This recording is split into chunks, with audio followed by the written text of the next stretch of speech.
తాకట్లో ఉన్న మీ బంగారాన్ని విడిపించి ఆ రోజు ఆన్లైన్ రేటుకి కొంటాం. Sharma gold company. నమస్కారం, వెల్కమ్ టు సుమన్ టీవీ. నేను గీతాంజలి. ప్రస్తుతం మనతో పాటు ఇస్కాన్ నుంచి ప్రణవానంద ప్రభుజీ ఉన్నారు.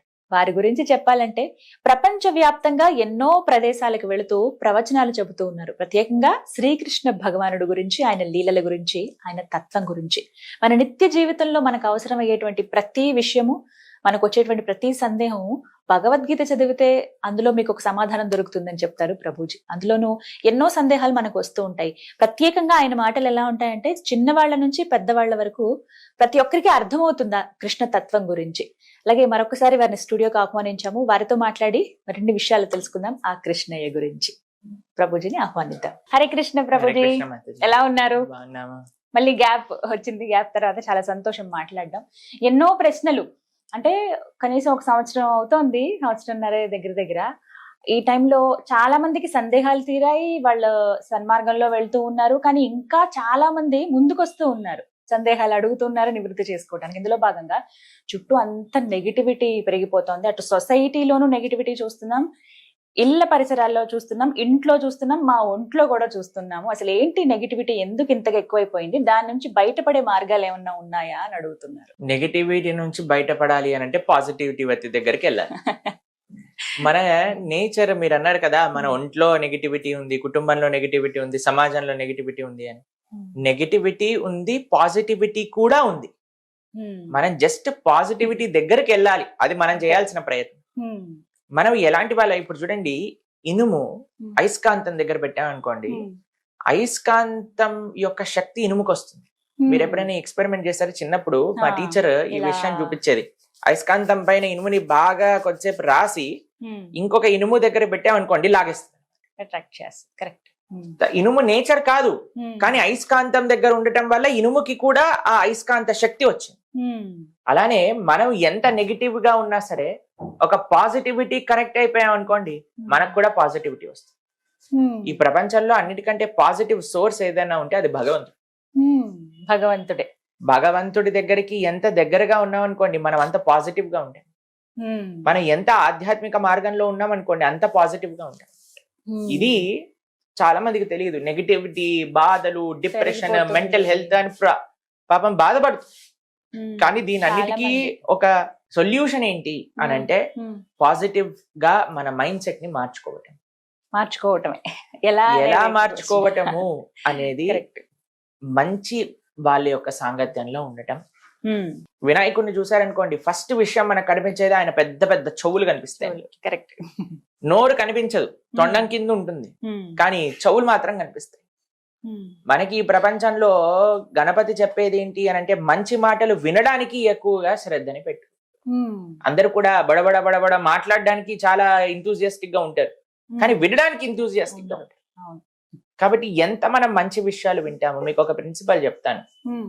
Good in, good out, bad in, bad out అనే ప్రిన్సిపల్ ఉంది. మనం లోపల ఏదైతే స్వీకరిస్తామో అది మన నుంచి బయటకు వస్తుంది. నెగిటివిటీ లోపలికి ఉంది. లోపల సపోజ్ మనం అనుకుంటున్నాం, అరే నా లోపల మొత్తం నెగిటివిటీ ఉంది. ఎక్కడి నుంచి వచ్చింది ఈ నెగిటివిటీ? మనం తెచ్చి పెట్టుకున్నాం నెగిటివిటీ. మనం చాలా పాజిటివ్ గా ఉన్నాం. కొంతమంది అంటారు, ప్రభుజీ చాలా పాజిటివిటీ వస్తుంది ఎప్పుడైతే మనం మందిరానికి వెళ్తామో, ఎప్పుడైతే సాధువుల్ని కలుస్తామో. ఎందుకు ఆ పాజిటివిటీ ఇచ్చింది? ఎందుకంటే పాజిటివిటీని తెచ్చుకున్నాం కాబట్టి. మనం కరెంట్ వైర్ ని పట్టుకుంటే ఎలా అయితే కరెంట్ షాక్ కొడుతుందో, భగవంతుని ఎప్పుడైతే పట్టుకుంటే ఆ పాజిటివ్ ఎనర్జీ, ఆ ఆధ్యాత్మికత భావనలో ఉండే ఒక ప్రశాంతత. పాజిటివిటీ అంటే ఏం లేదండి, ఎక్కడైతే ధర్మమో అది పాజిటివ్, ఎక్కడైతే అధర్మమో అది నెగిటివ్. కాబట్టి భాగవతంలో ఒక విషయం చెప్పారు, మద్యంపానం శ్రియాసూన యథా అధర్మశ్చ చతుర్విధం. ఎక్కడైతే ఈ 4 వస్తువులు ఉంటాయో అక్కడ తప్పకుండా నెగిటివిటీ ఉంటుంది. మీకు చాలా జాగ్రత్తగా ఈ విషయాన్ని పరిశీలన చేయాలి అందరూ. ఎక్కడైతే ఈ 4 చెడు అలవాట్లు ఉంటాయో, ఏంటి ఆ 4 చెడు అలవాట్లు? ఎక్కడైతే మాదక ద్రవ్యాలను సేవిస్తూ ఉంటారు. చూడండి, మీరు ఒక ఈ ప్రపంచంలో మేము ఎప్పుడూ వెళ్ళలేదు, కానీ విన్నాం, కానీ చూసాం వీడియోస్. కానీ ఎప్పుడైనా మీరు చూడండి, ఎక్కడైనా ఈ డిస్కోటెక్స్ అని, పబ్స్ అని ఉంటాయి చూడండి, అవన్నీ చీకటిగా ఉంటాయి. చాలా మొత్తం అన్ని అంధేరా మొత్తం చీకటి ఉంటుంది, దాని లోపల ఏవో అక్కడక్కడ లైట్లు వేసి ఉంటారు. ఎందుకు అంటే ఇది తీవ్రమైన తమో గుణానికి చెందిన పని అన్నమాట. మాదక ద్రవ్యాలు సేవించటం, డ్రగ్స్ అని, తర్వాత గుట్కా, మాణిక్ చంద్, తర్వాత మందు తాగటం, ఇవన్నీ కూడా తమో గుణానికి సంబంధించి. అందుకే మీరు చూడండి, ఎవరైనా ఇలాంటి తప్పు పనులు చేసే వాళ్ళ దగ్గరికి మనం వెళ్ళామనుకోండి, వాళ్ళు ఒక స్టేట్ ఆఫ్ వాళ్ళని చూస్తేనే మనకు కూడా ఏంటి అసలు వీడు నార్మల్ గా ఉన్నాడా లేదా అని అనిపిస్తూ ఉంటుంది అనమాట. తాగాక ఎవరైనా చూసారా మీరు ఎప్పుడైనా? చూసానండి. వాడు మైకంలో ఉంటాడు. అవును, ఈ లోకంలో ఉండరు అసలు. ఎందుకు అలా ఉంటారంటారు? దాని యొక్క ప్రభావం అనిపిస్తుంది మీకు. మా ఒక స్వామీజీ ఉన్నారు మా ఇస్కాన్ లో, రాధా గోవింద మహారాజ్. ఆయన అంటారు, తుమ్తో భోగ్ కో భోగ్నే చలా పర్ భోగి తుమే భోగ్ లియా అని అంటారు. ఆయన ఏమనుకున్నారు, మనం ఏదో ఎంజాయ్మెంట్ కోసం ఒక పని చేయడానికి వెళ్తే ఆ ఎంజాయ్మెంటే మనల్ని తినేసింది అనమాట. అందుకే కదండి ఇప్పుడు తాగేవాడు, అమ్మో నేను తాగకపోతే చచ్చిపోతాను, అడిక్ట్ అయిపోతుంది. మద్యం పానం శ్రియా అసూన, ఎక్కడైతే జూదం ఆడతారు. ఇప్పుడు చూడండి కొంతమంది అయితే ఇప్పుడు చూడండి, ఇప్పుడు ఐపీఎల్ అని అవి ఇవన్నీ ఏది నడుస్తుంది సరే, ఇప్పుడైతే ఎక్కడైనా ఎలక్షన్స్ నడిచినా సరే, ఏదైనా టీవీలో రియాలిటీ షోస్ నడిచినా సరే, ఎవరు గెలుస్తారు అది డబ్బులు పెట్టేసి ఎప్పుడు ఆ టెన్షన్ లో ఉంటారు. మమ్మల్ని కూడా అడుగుతారు, టెన్షన్ ఎక్కువైపోతుంది మేమేం చేస్తాం, ఫస్ట్ ఆ పని ఆపేసి.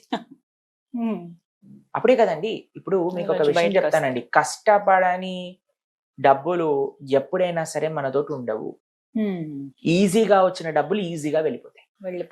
కరెక్ట్. మద్యం పానం శ్రియా సూన, ఎక్కడైతే ప్రాణి హింస జరుగుతుందో, పశు హింస జరుగుతుందో, ఎప్పుడైతే మన యొక్క సొంత ఇంద్రియ సంతృప్తి కోసం మనం పశువుల్ని ప్రాణుల్ని చంపేస్తాం, ఆ ప్రదేశంలో ఎప్పుడైనా ఆ నెగిటివ్ ఎనర్జీ. ఇప్పుడు చూడండి, మీరు ఆలోచన చేయండి, ఒక దగ్గరికి ఎవరైనా చనిపోయారు అనుకోండి, మనం వెళ్ళి రాగానే స్నానం చేసేయండి, బట్టలు ఉతికేసేయండి.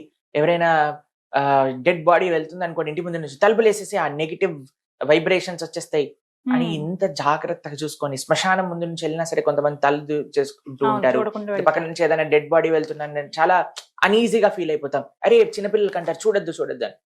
అదే డెడ్ బాడీని మంచిగా నీట్ గా అలంకరణ చేసి ప్లేట్ మీద తీసుకొని తిను అని తినిపించారనుకోండి, అక్కడ డెడ్ బాడీయే, ఇది డెడ్ బాడీయే. ఈ డెడ్ బాడీ అంటేనే ఒక నెగిటివ్ కానిటేషన్ మనం చూస్తాం అనమాట. ఆ నెగిటివ్ ఎనర్జీ, మీరు చనిపోయిన వాళ్ళని చూసారనుకోండి, ఎక్కువసేపు ఉండలేరండి, మీరు అక్కడ చూస్తూ ఉండలేరు, చూడలేం. అవును. కాబట్టి ఆ డెడ్ బాడీస్ ని మనం శరీరంలోకి నింపేసాం అనుకోండి, ఆ నెగిటివ్ ఎనర్జీ అంతా కూడా మనలోకి వచ్చేస్తుంది. మనం ఎప్పుడైతే ప్రాణి హింస జరుగుతుందో, ఆ నెగిటివ్ ఎనర్జీని ఈ న్యాచురల్ కలామిటీస్ కి దారి తీస్తాయి. తెలిసినా మీకు? ఇప్పుడు వయనాడ్ లో ఫ్లడ్స్ అయ్యాయి, మీరు చూసే ఉంటారు. ఆ కొండ చేలో మొత్తం పరిగిపోయి మొత్తం ఊర్లంతా వెళ్ళిపోయి.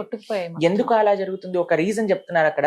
ఒక టీవీలో చూసింది ఏంటి అంటే, ఒక ప్రెగ్నెంట్ ఏనుక్కి పైనాపిల్ బాంబు పెట్టి చంపేశారు. తెలుసా మీకు? అది కరోనా టైంలో. ఇప్పుడు చాలా మంది అడుగుతారు, దీనికి దానికి ఏదైనా కనెక్షన్ ఉందా అని మమ్మల్ని కొంతమంది అడిగారు. కనెక్షన్ ఆ ఒక్క ఏనుగుతో చేసినందువల్ల అయ్యుండకపోవచ్చండి, కానీ ప్రాణి హింస ఎప్పుడైతే ఆ నెగిటివిటీ ఒక లెవెల్ కి చేరుతుందో, ఆ నెగిటివిటీ అది ఒక్కసారి యాక్టివేట్ అయిపోయి ప్రకృతి వైపరీత్యాలన్నీ కూడా వస్తాయి. కాబట్టి మేము ఒక వీడియో చూసాం, అమెరికాలో ఒక హైవే పైన వెళ్తూ ఉంటే ఏడుపులు వినిపిస్తున్నాయి అనమాట. ఆ వీడియో రికార్డ్ చేశారు, ఆడియో. ఇలా వీడియో చూస్తే ఆ నెగిటివ్ క్రైజ్ అన్ని ఒక 2 కిలోమీటర్ల దూరంలో ఉండే ఒక స్లాటర్ హౌస్ నుంచి వినిపిస్తుంది. అక్కడ ఆవులు, పందులు అన్ని ఎక్కడైతే స్లాటర్ చేయడానికి పెడతారో అక్కడ నుంచి వినిపిస్తున్నాయి. ఆ నెగిటివిటీ అంతా, ఆ ఏడుపు అంతా కూడా. ఇప్పుడు చూడండి, మీరు ఎవరైనా మనిషి ఏడిచారనుకోండి ఇంట్లో, మన మనసు కూడా బాగుండదు. ఎవరైనా ఏడుస్తున్నారంటే, అరే కొద్దిగా ప్రశాంతంగా ఉన్నానా, నువ్వు ఎందుకు ఏడుస్తున్నావు అని మనం వెంటనే రియాక్ట్ అవుతాం. ఎందుకంటే మనకి బాధ లేకపోయినా ఎదుటివాడ బాధ చూసి మనం తట్టుకోలేకపోతాం. అలాంటిది ఇన్ని ప్రాణులు ఏడ్చిన ఏడుపులు, ఏమన్నా మేక, ఈ కోడి నేను నీకోసమే పుట్టాను నన్ను చంపేసేయని ఆనందంగా వస్తుందండి? అసలు అది బాధే కదా. ఆ బాధ అంతా ఎక్కడికి వెళ్తుంది? ఎవరు దాన్ని అనుభవించాల్సి వస్తుంది అని అంటే, ప్రతి ఒక్కళ్ళు అనుభవించాల్సి వస్తుంది. అంటే తిరిగి మనకు వస్తుంది అని అంటారు 100%. కాబట్టి మద్యం, జూదం, ప్రాణిహింస, ఎక్కడైతే అవైధ స్త్రీ పురుష సంఘం జరుగుతుందో, మీరు చూస్తున్నారు ఈ ప్రపంచంలో. ఇప్పుడు అందరూ కూడా కోల్కతాలో జరిగిన కేసు గురించి బాధపడుతూ ఉన్నారు. ఇంకా మిగతా ప్రదేశాల్లో కూడా ఈ రోజు నేను చూసాను, మహారాష్ట్రలో జరిగిందట, అక్కడ జరిగిందట, ఇక్కడ జరిగిందట. ఇలాంటివన్నీ ఎందుకు జరుగుతున్నాయి, ఎటువైపు మన సమాజం వెళ్తుంది అని చూస్తే మనం దేన్ని సమాజంలో యాక్సెప్ట్ చేస్తున్నాం, దేన్ని యాక్సెప్ట్ చేయట్లేదు అన్నారు. మనం ఒకసారి మాట్లాడుకున్నట్టున్నాం, కొన్ని సినిమాలు వచ్చాయి తెలుగులో, హిందీలో. ఆ సినిమాలలో స్త్రీని అగౌరవపరచడం, ఫ్యాషన్ గా హీరో చేస్తే సూపర్ డూపర్ హిట్ అయిపోయి అందరు కూడా పేర్లు కూడా సినిమాల్లాగా పెట్టేసేసుకొని, అలాంటివన్నీ కూడా మీరు ప్రోత్సహించి ఇలాంటివి అయినప్పుడు బాధపడ్డారనుకోండి, దాంట్లో పొంతన లేదే. మీరు ఎప్పుడైతే ఏదైతే ఎక్కడైతే రాంగ్ జరుగుతుంది అని మనం ఎప్పుడైతే ఆపగలుగుతామో, ఎప్పుడైతే ఇలాంటి వాళ్ళని కఠినంగా శిక్షిస్తామో, ఇప్పుడు చూడండి జరిగిన రోజులైంది, శిక్ష వచ్చింది ఆయనకి, ఇప్పటికి ఇంకా ఎవరు చేశారో ఏంటో ఏం తెలియట్లేదట. ఇంకా రోజుకి ఒక ట్విస్ట్ లాగా ఒక్కొక్కటి తెలుస్తుంది. ఎంతమంది ఇన్వాల్వ్ అయ్యారు, అసలు ఆ జూనియర్ డాక్టర్ పరిస్థితి చూస్తే అసలు ఎంత దారుణంగా, అసలు రాక్షసులు కూడా అలా చేస్తారా లేదో కూడా మనకు తెలియదు. ఎందుకు ఈ రాక్షసత్వం పెరిగిపోతుంది అని అంటే, ఆ రాక్షసత్వాన్ని మనమే ఇంటర్నెట్ ద్వారా, సినిమాల ద్వారా, సీరియళ్ల ద్వారా ఎక్కిస్తున్నారు జనాల్లో. అంటే కేవలం అవి చూసే చెడిపోతున్నారు అవే. మరి ఇప్పుడు మీరు చెప్పండి, ఒక పిల్లవాడికి చెడు ఆలోచన ఎలా వస్తుంది చెప్పండి? అవి చూసినప్పుడే. ఒక చిన్న పిల్లవాడు ఉన్నాడండి, మీ అబ్బాయి ఉన్నాడు, ఇప్పుడు ఆయనకి ఏంటి మంచి ఏది చెడు ఎలా తెలుస్తుంది చెప్పండి మీరు? మనం చెప్పే దాన్ని బట్టి. ఓకే, నెక్స్ట్ ఇంకొకటి తను చూస్తాడు, ఏదైనా చూసినప్పుడు దాన్ని బట్టి. ఓకే, తర్వాత ఇవే ఉంటాయి. అంతే కదండి. మనం ఏం చూపిస్తాము, మనం మంచి చూపిస్తే మంచి నేర్చుకుంటాడు, ఇది తప్పు అని మనం నేర్పిస్తే తప్పు అంటాడు. అంతే కదా, అదే నేను అంటున్నది. ఇన్ని విషయాలు మనం చెప్తున్నాం, ఇన్ని మంచి విషయాలు చెప్పడానికి ప్రయత్నం చేస్తున్నాం. ఎంత ప్రయత్నం చేస్తున్నాము మంచి విషయాలు, మంచి మార్గంలో ఈ దేశంలో ఉండే యువత వెళ్ళాలని, మంచి మార్గంలో ఈ దేశ భవిష్యత్తులో ఉండే చిన్నపిల్లలు ముందుకెళ్ళాలని, మనం మారి మంచి మార్గంలోకి వెళ్ళాలని. కానీ మేము చేసే ఇన్ని ఎండేవర్స్ కి ఒక్కసారి నీళ్లు పోసేస్తారు. ఒక సినిమా రిలీజ్ అవ్వగానే జనాలందరూ పిచ్చోళ్ళలా ఆ సినిమా వెనకాల వెళ్ళిపోయి ఆ హీరోలు చెప్పే. మీకు ఒక విషయం చెప్తానండి, ఎందుకు మేము సినిమాలను ఇంత ఘోరంగా ఖండిస్తాము, ఎందుకు wrong ideals, wrong role models ఖండిస్తామంటే, ఇప్పుడు మీరు చెప్పండి, నేను మా గురువు గారి ప్రవచనం వినడానికి మేము యూట్యూబ్ లో, ఇప్పుడు మేము స్టూడియోకి వస్తున్నప్పుడు కూడా మా గురువు గారి ప్రవచనం వింటూ ఉన్నాం అనమాట. మధ్యలో యాడ్ వస్తుంది. యాడ్ వచ్చేసరికి మేము చూడంగానే ఎవరబ్బా ఈ యాడ్ లో ఉన్నది అనగానే, పేర్లు చెప్పను అనుకోండి, పెద్ద పెద్ద బాలీవుడ్ హీరోలందరూ ఏం చేస్తున్నారు తెలుసా? ఒకడు గుట్కాని ప్రమోట్ చేస్తాడు, ఒకడు జూదాన్ని మీరు పేకాట ఆడండి, డబ్బులు పెట్టుకోండి అని మొత్తం చెప్తాడు. దాని తర్వాత ఫాస్ట్ గా వెళ్ళిపోతుంది, ఇది దీంట్లో ఏమంటాం డబ్బు నష్టం కలుగుతుంది జాగ్రత్త అని ఫాస్ట్ గా చెప్పేస్తాడు వాడు. అంతే. వీడొచ్చి గుట్కా తినమంటాడు, వీడొచ్చి జూదం ఆడమంటాడు, ఇంకొకడు వచ్చి కూల్ డ్రింకులు తాగమంటాడు, ఇంకొకడు వచ్చి చాక్లెట్లు తినమంటాడు, ఇంకొకడు వచ్చి స్త్రీలను కొట్టి అవమానించి వాళ్ళని హింస పెట్టి అలాంటి సినిమాలు నడిపి జంతువు అని పేరు పెట్టుకొని సూపర్ హిట్ కొనుక్కొని లక్షల కోట్లు సంపాదించేస్తాడు. వీళ్ళని మనము ఐడియల్స్ గా, వీళ్ళ వెనకాల క్రేజ్ పెంచుకొని చెడ్డ బూతులు మాట్లాడే వాళ్ళు, అసాంఘికంగా ప్రయత్నించే వాళ్ళందరినీ కూడా మనము వాళ్ళ దగ్గరికి వెళ్ళి మేము వాళ్ళ ఫ్యాన్స్, మేము వాళ్ళది ఇది అది అది అని చెప్పుకుంటూ తిరుగుతున్నారు మీరు. ఇలాంటి పరిస్థితిలో దేశ యువత ఉంటే మనకి అసలు ఈ దేశానికి మంచి భవిష్యత్తు ఉందంటారా చెప్పండి? అంతే, ఎక్కడ చూసినా నెగిటివిటీ ఉంది. మనకి ఇప్పుడు మా పక్కన ఒక దేశం ఉంది చైనా అని. మీకు ఒక విషయం తెలుసా, ఇన్ని సంవత్సరాలు భారతదేశంలో వచ్చిన ఒలింపిక్ మెడల్స్ ఎన్నైతే ఉన్నాయో వాళ్ళకి ఒక్క ఒలింపిక్స్ లో అన్ని మెడల్స్ వచ్చాయి.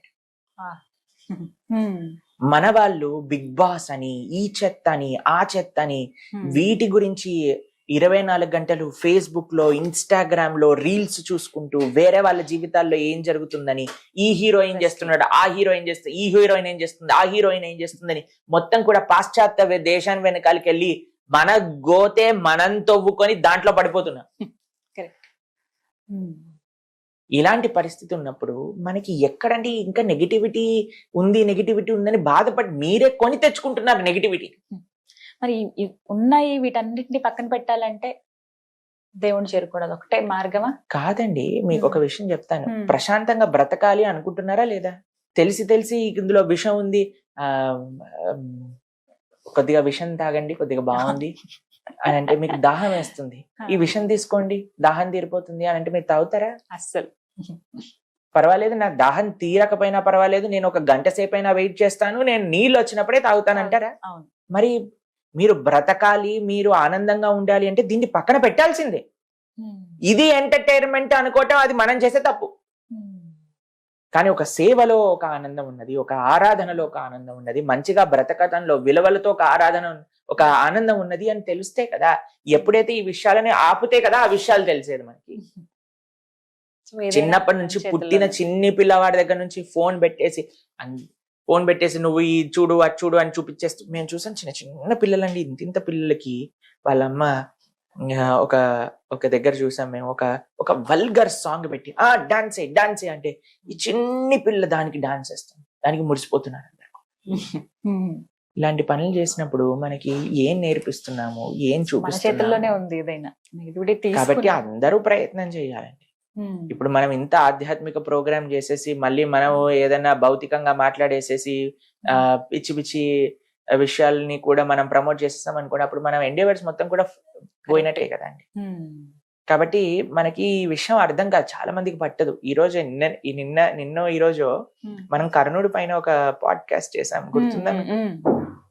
ఆ వీడియో చూసాను, ఎందుకో నాకు యూట్యూబ్ లో సజెషన్ వచ్చింది. అయితే దాన్ని చూసాను, కమెంట్స్ చదువుతున్నాను అనమాట.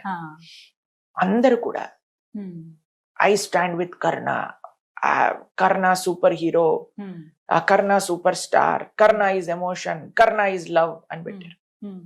మేము ఆశ్చర్యంతో చూస్తున్నాము, అసలు వీళ్ళకి కర్ణుడి గురించి చెప్పింది ఎవరు? మహాభారతం కర్ణుడి గురించి మాట్లాడుతుంది. మహాభారతంలో వ్యాసులు వారి కర్ణుడి గురించి ఏం చెప్పారు?